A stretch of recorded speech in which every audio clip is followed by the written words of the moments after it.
On the day of her wedding, Grace never imagined her loyal German shepherd, Hugo, would bring the ceremony to a halt. Did Hugo's story touch your heart? If you've ever loved a pet like family or had one change your life, share your story in the comments below. We'd love to hear it. Like this video if it made you feel something deep inside. Share it with a friend who loves animals. And don't forget to subscribe to Bobby E. Tense for more emotional and unforgettable stories every week. Because some stories aren't just told, they're felt. The music swelled and she prepared to walk down the aisle. Hugo stepped in front of her, blocking her path. The guests fell into a stunned silence.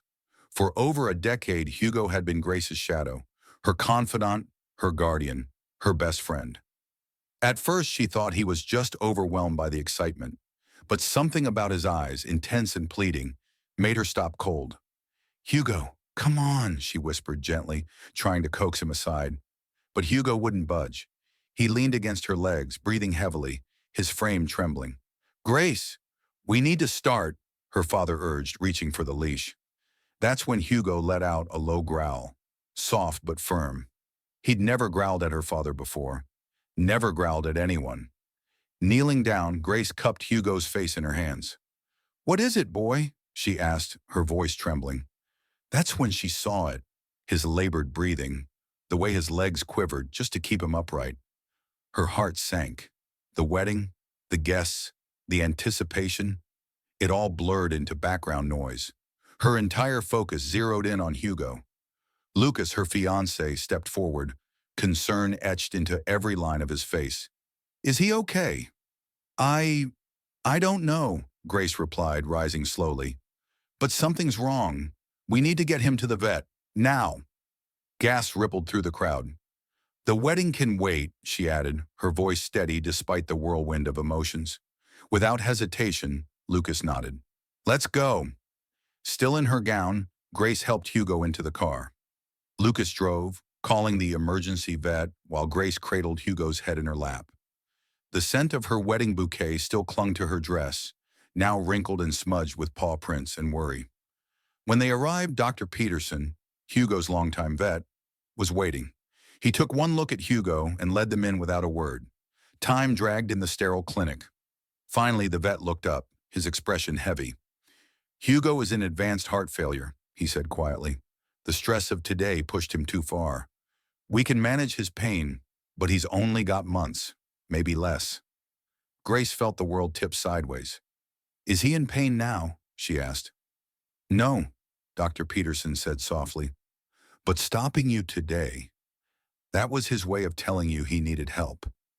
Tears slid down Grace's cheeks as she pressed her forehead to Hugo's. "I'm so sorry, boy. I didn't see it. I thought you were just nervous." Lucas reached for her hand, his grip firm and grounding. "We're here now. That's what matters." As the vet explained Hugo's treatment plan, the clinic door opened. Her father stepped in, followed by her mother, the minister, and Sophie, her maid of honor. "We thought you might need us," her father said gently. "You don't have to cancel," Sophie added, lifting her phone. "The guests understand. We can do it right here." The minister smiled. "If you're willing, we can hold the ceremony here, with Hugo by your side." Grace turned to Lucas. "It's not what we planned, but it feels right," he replied. So under the gentle clinic lights, with Hugo lying between them, Grace and Lucas exchanged vows. Tears mixed with laughter as Hugo wagged his tail in approval. That night, instead of a lavish reception, they sat on their apartment floor in wedding clothes, eating takeout with Hugo curled up beside them. Grace leaned against Lucas, her hand stroking Hugo's fur. "This wasn't the perfect wedding," Lucas said. "No," Grace whispered.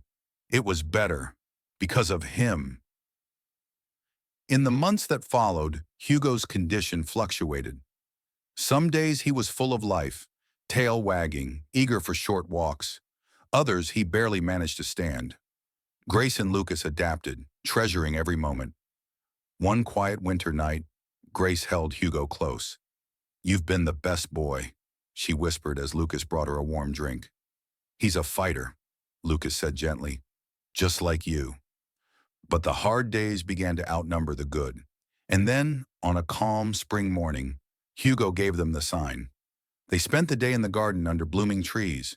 Grace and Lucas fed him his favorite treats, whispered "I love you," and held him close as he slipped away peacefully.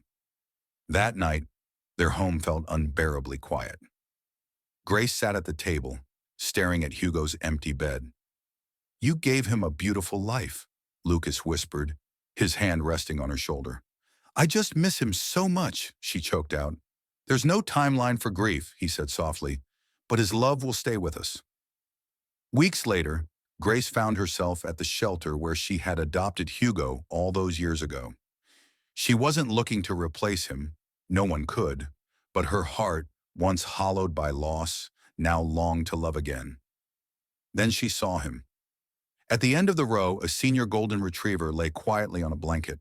His eyes met hers, calm, wise, waiting.